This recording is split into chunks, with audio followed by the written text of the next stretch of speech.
Hi, I'm Kit Noonan. And I'm Kaylin Serena Stanton. We are certified coaches and soulmates from different generations who aim to simplify wellness for you.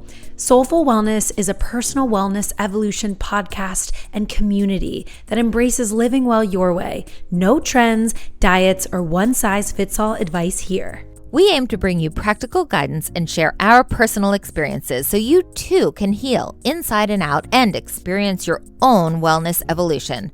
Join us every Thursday as we embrace living from the soul.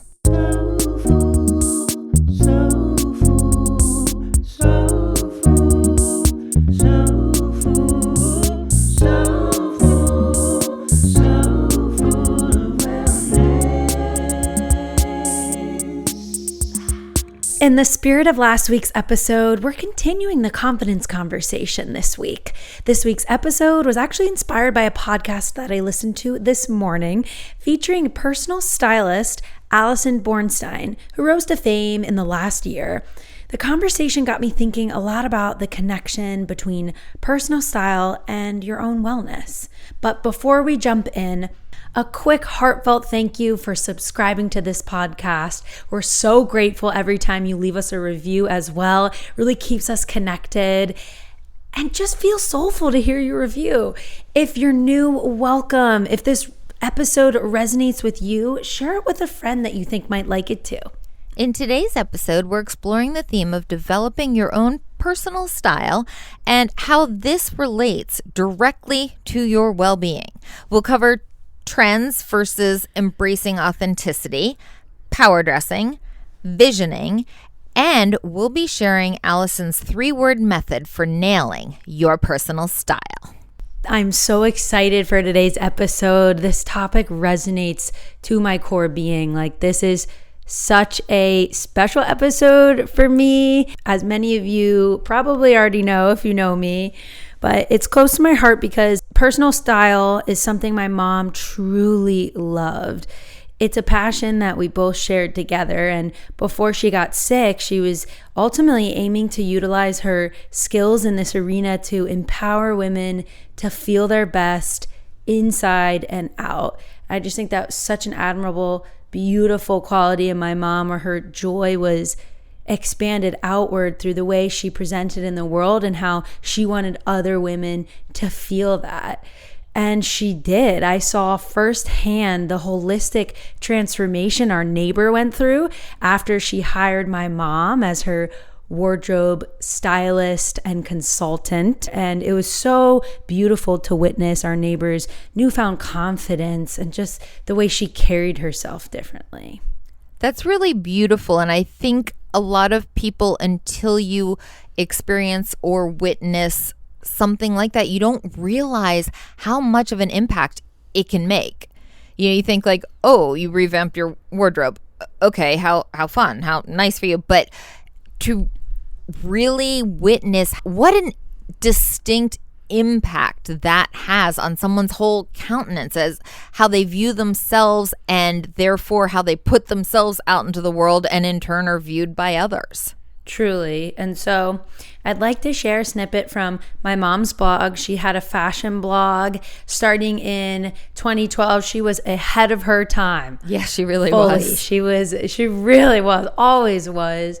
And it was called VeeFabulous because her nickname was VEEFAB, short for fabulous, because she was just damn fabulous. And I'm so proud to be her daughter and so proud to be sharing this with you guys. And so here's a snippet from her blog that I pieced together from her About Me section. I created VeeFabulous to celebrate women who enjoy getting their fashion fix and are in their 40s and beyond.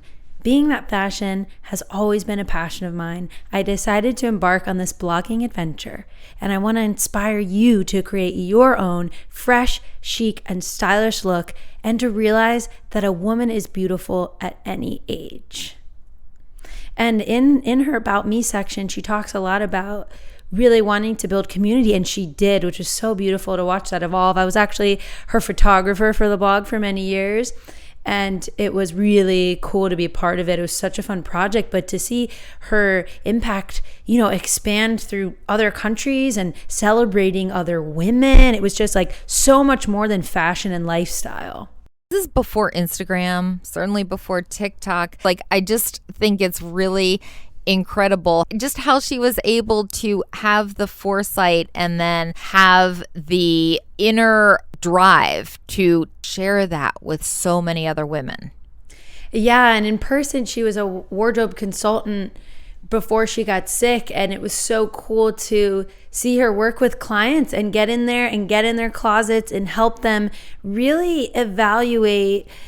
This is why I feel like this has to do so much with your wellness, right? Because we're evaluating what no longer works for us anymore, what we need to let go of and, give away. Maybe even that's kind of another beauty of it, right? Like someone else can now have their own experience with maybe that item that you once had. And then that ability to edit our closet, which we'll talk about in this episode of exactly how to do that, to make room, to make space for who we are now and for who we are looking to evolve to become, which is all about the wellness journey. I mean, I see so many parallels with a coaching engagement, visioning, right? Visioning for your future and who do I really want to be? How can I step into my power? And you guys, a little cheat sheet here is power dressing, right? Like what we're putting on our body, how we're presenting ourselves can be a little cheat code to instilling that confidence that maybe we need to level up, holistically. Yeah, dressing the part so you feel the part so you can be the part. It brings in so many aspects of what we do in coaching, from the beginning of where are we? What are my strengths? What do I like? What am I naturally inclined to do? And you're doing that with particular regard to your wardrobe in this case, but it's so similar to what our coaching clients undergo, where it's a lot of reflection and it's a lot of evaluation and then categorizing things and then making the tough decisions about what still serves, what no longer serves, where do I need to go? So what do I need to acquire? In coaching, it might be education or skills or practice, but in your wardrobe, it might be actual tangible items. What do I need to flesh it out to become this me that I am striving to become? I mean, even at our program in Georgetown, we learned the legitimacy behind fake it till you become it. Yeah. And that is so beautiful because it's almost like you're stepping into your higher self before you've even met your higher self. You're dressing the part. You're calling in all these beautiful manifestations. It is a form of manifestation, which is also so juicy and it can be so fun. And I understand that it can also be intimidating. Like, where do I begin? I don't know where to start. And so that's why we've taken some snippets from Allison Bornstein's interviews and like a Vogue article, as well as this podcast, to be able to get that information to you and then tie it all back to wellness. That's what we do. There's a consciousness to the reflection and the introspection and the choice making in all of this. Definitely. That supports your own well-being, because even if you're making the choices, in this case, in a fashion sense, in your closet, it's getting to know yourself better. And the better you can get to know yourself, the further along you can take yourself in your wellness journey. If you're clear on where you're going to have a straighter path getting there. Absolutely. That's the first step. I mean, awareness is sort of the foundational step. You're already taking a literal step on your path, is visioning for the future. So I found that to be such a little nudge, a nice little wink, the fact that this woman also sees that the way we do, where like that was our last tip in last week's episode I thought that was so funny. Yes, it was about your personal style. And I feel like maybe my soul has been itching since maybe that moment, because all of a sudden all these synchronicities started lining up this week, nudging me to design this episode. And as soon as I told you, Kit, you were immediately on board and you just got it. Oh, I was been getting a nudge. ideas like crazy. Yes. Yeah, it's so fun. It's just a creative process. Even like pulling this episode together for you guys was so much fun. So we're going to start out with a snippet from a Vogue article. Allison Bornstein would like for you to take a deep breath, light a candle, make sure your phone is on silent, then focus on your inhale and exhale. Open your eyes and stare into your closet, which you're now ready to clean. Think about this process as a form of self-care. How you approach your wardrobe is linked to how you feel about yourself, and thus cleaning it out, editing it down, and refining it is its very own wellness activity. I love the whole setup. I know. I love how it's, don't willy-nilly rush in there and go, okay, I've been putting this off, I'm going to do it, and start throwing stuff into boxes or giveaway piles. Like, ground yourself. Right. Make the time, make the space, get yourself ready for this endeavor. Right. Like make it a ritual. Light a candle. Like invite a friend over. Pop your favorite bottle. Play some music. Like have fun with it. Be open. Have the energy, have the whole vibe of the experience be an up vibe, not a begrudging, ugh, God, I have to do this. I've had this on my list forever. Like that's the wrong energy to approach it in the way we're talking about in this wellness wardrobe sense. Ooh, wellness wardrobe. Yep. So Allison says, if we can just make it easier for people to express themselves or figure out a way to express themselves genuinely, why not? To this end, she also says that style and taste can be taught with the right formulas, yes, but also through experimentation. Yeah, I thought that was interesting wording, can be taught. I feel like it can be advised or guided. Instilled. Right. I don't know. Inspired. I didn't read the whole article. I only read the part you gave me. So I'm sure in context it made more sense. That part didn't really resonate with me.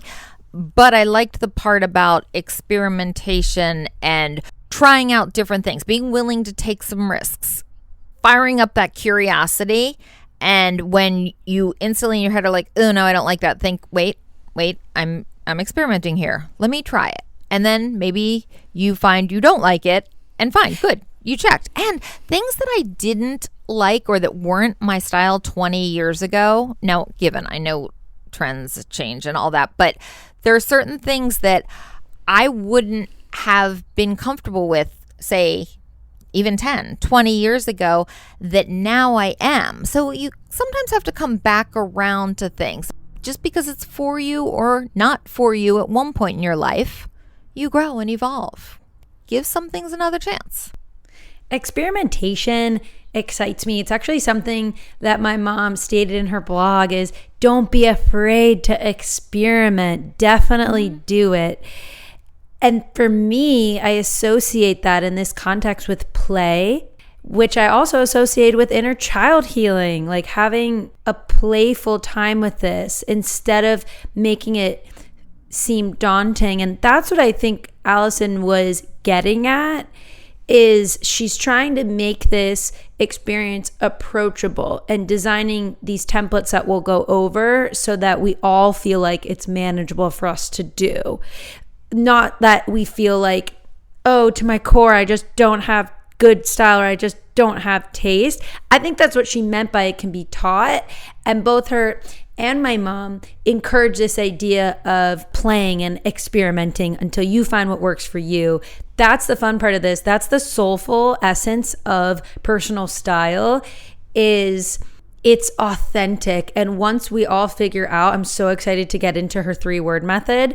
Once we figure that out, it's empowering, right? Because then we're showing up as us. We're not going for the trends, feeling like we want to fit a mold because we don't know what else to do. And then next season, we got to toss it out because it's not on trend anymore. Feeling like we're rushing, we're racing to keep up and to look like everyone else. It's fine to get inspiration, but that also really excites me. Just when it comes down to it, if we can all show up authentically as us, it radiates. It truly does. Other people can pick up that energetic frequency that you're giving off, that high vibration that you're giving off, just by you feeling comfortable. Yeah, I know those days when I just feel good in my outfit and in my own skin. Those days are so much more likely to go well Like it's when everything comes together in that way and you just feel like things are right, those are so often just good days. I mean, we love that as much as possible. What we wear, it's a language that tells people who we are. And if we wear something we feel good in, it makes us feel confident. That confidence spreads, right, into our interactions and our day-to-day with like other people. And it can even shape our day. So how cool is that? Is just by getting dressed in something that makes you feel good, it can impact everything. What we can wear makes a really big difference. So I feel like being curious is also a key component here. Being curious about your personal style. It's being curious about yourself. Like, what do you like? How do you view yourself? And who do you want to view yourself in the future? Like, who do you want to grow into? It's just exciting. I feel like it's endless. Yeah, questions I ask myself more days than not. Yeah, amen, sister. Having an interest in fashion and personal style, I feel like it can be seen as like the wrong way, right? As shallow or materialistic or leaving us feeling embarrassed for having a passion for this. Caring about fashion is inherently feminine. And so in a patriarchal society, it's often seen as silly and like, oh, throw it to the wind. But in actuality, we're trying to break that stigma because personal style is a representation of our authenticity. I know I sound like a broken record here, but playing with our clothes can spark joy, instill confidence, and positively impact our view of self. So I think we should take back those reins and feel empowered if this is something that we're truly passionate about. I'm on board. All right, it's time to get into her 3-word method. Okay, tell us all about it. I'm intrigued. So the 3-word method is you coming up with 3 words that essentially encapsulate your style.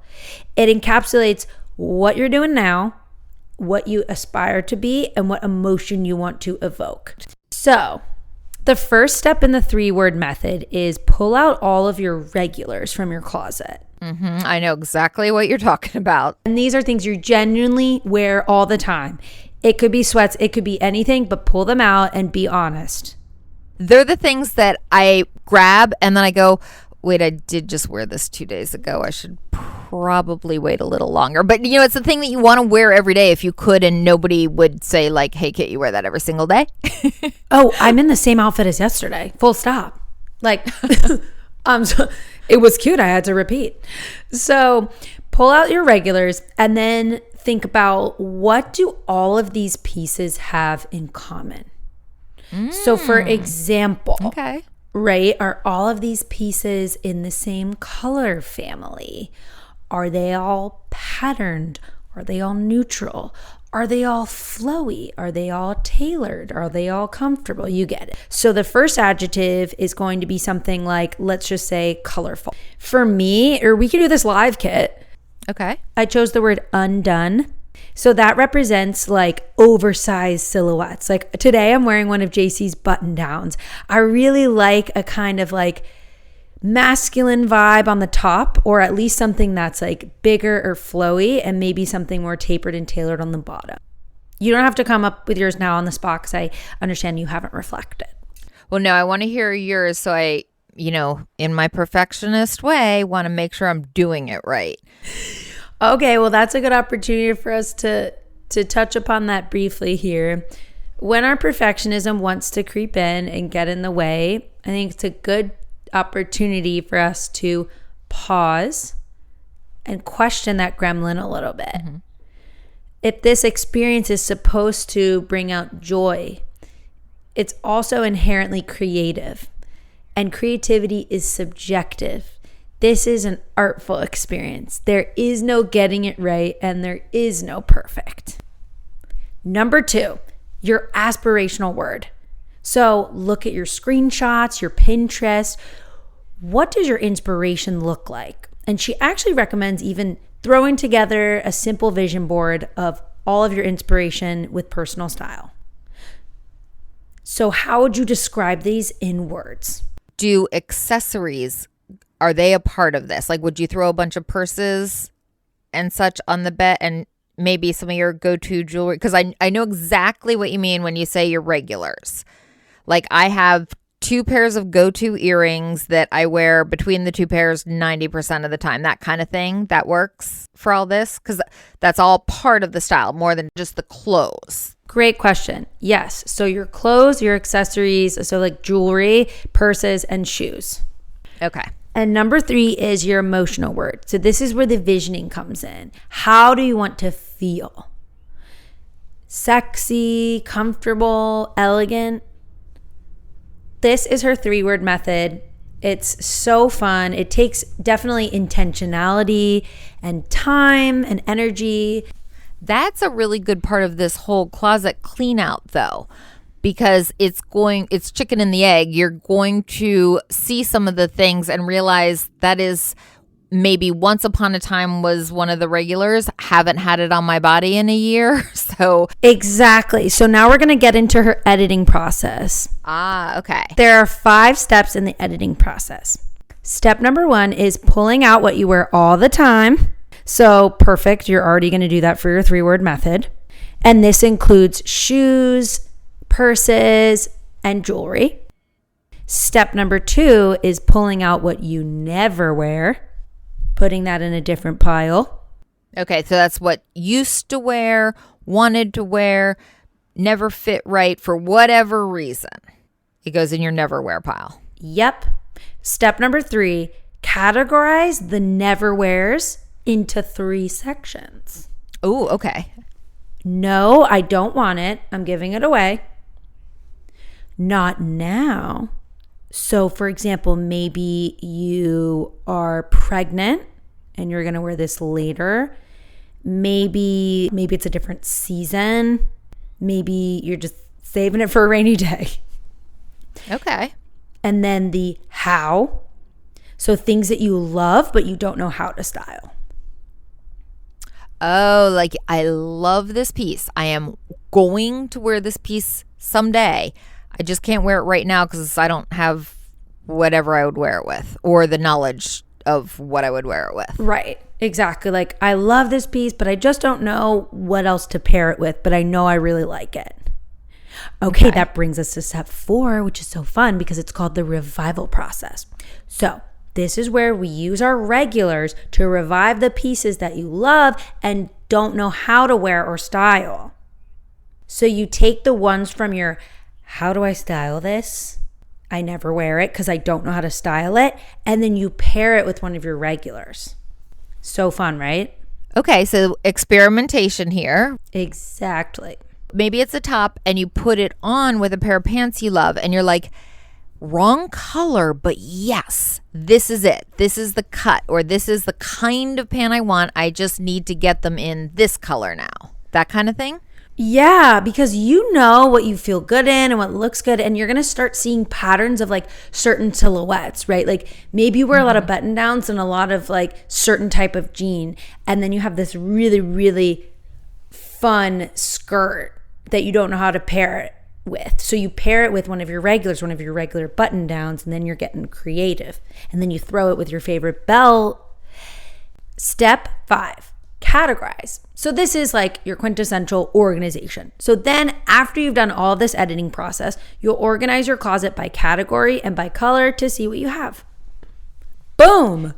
Yeah, basically set yourself up for easy mornings. Make it as easy as possible to see what you have, know what you have, access what you have when you have to get dressed.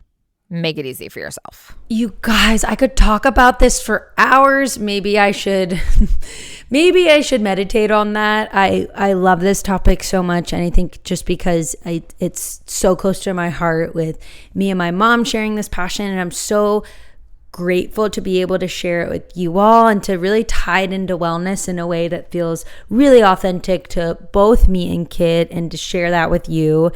If you want to hear more, please hit that subscribe button if you haven't already, and give us a few of your thoughts. Leave us a review. Or maybe you have some tips. Like I have 2 that just popped into my head. Number 1, never put something that needs cleaning hanging back with the clothes, because when you do it, you think, oh, I know this needs to be cleaned, and then you forget, and then you take it, and it's so disappointing when you're like, oh crud, I forgot there's a paw print from where my dog jumped on me. Also, have everything pressed and ready to go. It's equally disappointing those mornings when you go to get dressed, you have the outfit in mind, you're so excited, and then you realize you really need to iron it and you just don't have time. Have everything clean, pressed, and ready to go. Makes such a difference. My love, we have to wrap up. Any final thoughts? Let us know if you have some hot tips on this theme. We'd love to hear it. And if you want us to continue the conversation around confidence and how personal style relates to our wellness. Today, we went over embracing authenticity, power dressing, and visioning, as well as Allison's 3-word method for nailing your personal style and her editing process. If you know someone who would enjoy today's episode, please share it with them. If you have not done so, please rate and review this podcast. Thank you so much for joining us. We love having you. Peace, love, and light. Love you guys. Peace, love, and light. The Soulful of Wellness hosts are certified health and wellness coaches. This podcast is intended to inform and entertain listeners on their wellness journey. This podcast is meant to enhance, not replace, listeners' care from doctors, therapists, or other medical providers.